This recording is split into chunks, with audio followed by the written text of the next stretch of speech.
الصلاۃ والسلام علیکہ یا رسول اللہ، الصلاۃ والسلام علیکہ یا حبیب اللہ، الصلاۃ والسلام علیکہ یا نبی اللہ وعلی آلکہ وصحابکہ یا نور اللہ، نحمدہ ونصلی ونسلم علی رسولہ الکریم، اما بعد فاعوذ باللہ من الشیطان الرجیم، بسم اللہ الرحمن الرحیم۔ السلام علیکم ورحمۃ اللہ وبرکاتہ۔ میرے محترم بھائیوں اور بہنوں، آج کی اس ویڈیو کو آخر تک ضرور دیکھیے گا، کیونکہ آج ہم ایک ایسے گناہ کے بارے میں بات کرنے جا رہے ہیں جو بہت عام ہو چکا ہے، لیکن افسوس کی بات یہ ہے کہ ہم اسے گناہ سمجھتے ہی نہیں۔ ہم اسے عام بات چیت سمجھتے ہیں، دل ہلکا کرنا سمجھتے ہیں، یا صرف کسی کی خبر دینا سمجھتے ہیں، حالانکہ حقیقت میں یہ گناہ انسان کی نیکیوں کو ختم کر دیتا ہے۔ آج کا ہمارا موضوع ہے غیبت۔ غیبت وہ گناہ ہے جو بظاہر زبان سے نکلنے والے چند الفاظ ہوتے ہیں، لیکن قیامت کے دن اس کا حساب بہت سخت ہوگا۔ انسان نماز پڑھتا ہے، روزہ رکھتا ہے، صدقہ دیتا ہے، قرآن پڑھتا ہے، لیکن اگر وہ اپنی زبان کو قابو میں نہیں رکھتا تو اس کی بہت سی نیکیاں ضائع ہو سکتی ہیں۔ رسول اکرم صلی اللہ علیہ وآلہ وسلم نے ایک دن صحابہ کرام سے پوچھا، کیا تم جانتے ہو غیبت کیا ہے؟ صحابہ کرام نے عرض کیا، اللہ اور اس کا رسول بہتر جانتے ہیں۔ آپ صلی اللہ علیہ وآلہ وسلم نے فرمایا، کسی شخص کا وہ عیب بیان کرنا جو اس میں موجود ہو اور وہ اسے ناپسند کرتا ہو، یہی غیبت ہے۔ صحابہ نے عرض کیا، اگر وہ عیب واقعی اس میں موجود ہو تو؟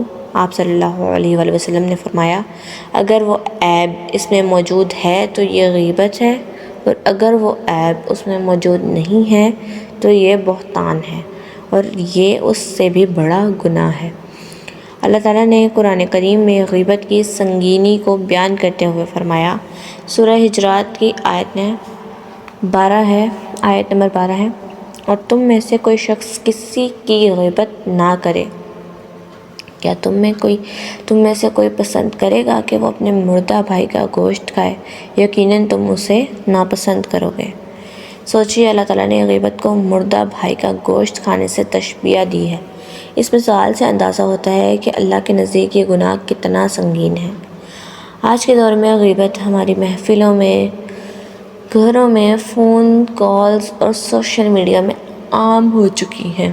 کبھی ہم کسی کی شکل پر بات کرتے ہیں، کبھی کسی کے لباس پر، کبھی کسی کے گھر کے معاملات بیان کرتے ہیں، اور کبھی کسی کے رشتوں یا مسائل کو دوسروں کے سامنے بیان کرتے ہیں۔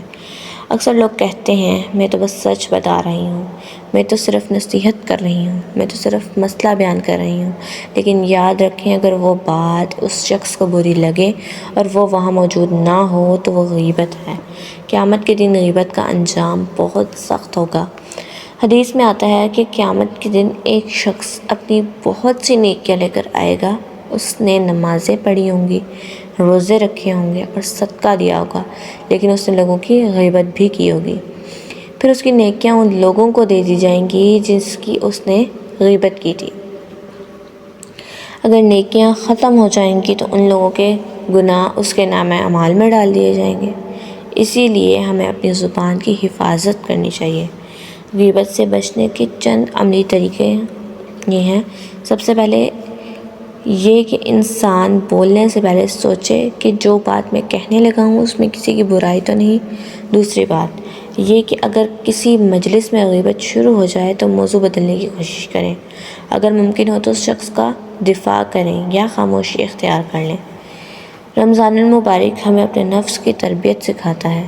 روزہ صرف بھوکا اور پیاسا رہنے کا نام نہیں، بلکہ اپنی آنکھوں، کانوں اور زبان کو گناہوں سے بچانے کا نام ہے۔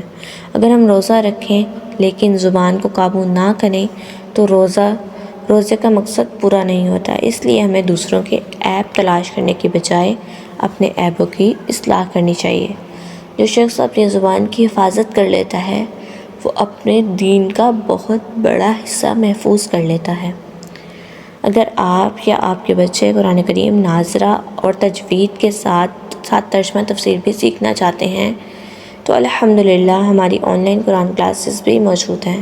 آن لائن قرآن کلاسز میں قرآن ناظرہ، تجوید کے ساتھ قرآن، نماز اور بیسک اسلامک دعاز، ترجمہ تفسیر، بیسک اسلامک ایجوکیشن سب سکھائی جاتی ہے۔ کلاسز کے لیے رابطہ کریں۔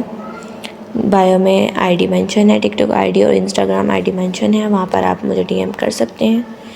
یا اللہ ہماری زبانوں کی حفاظت فرما، ہمیں غیبت، بہتان اور فضول باتوں سے بچا، اور ہماری عبادات کو اپنی بارگاہ میں قبول فرما، آمین یا رب العالمین۔ اگر یہ بیان آپ کو فائدہ مند لگا ہو تو ویڈیو کو لائک کریں، دوسروں تک شیئر کریں، اور یوٹیوب چینل کو سبسکرائب کر کے بیل آئیکن دبائیں تاکہ آئندہ آنے والے دینی بیانات آپ تک سب سے پہلے پہنچ سکیں۔ وما علینا الا البلاغ المبین۔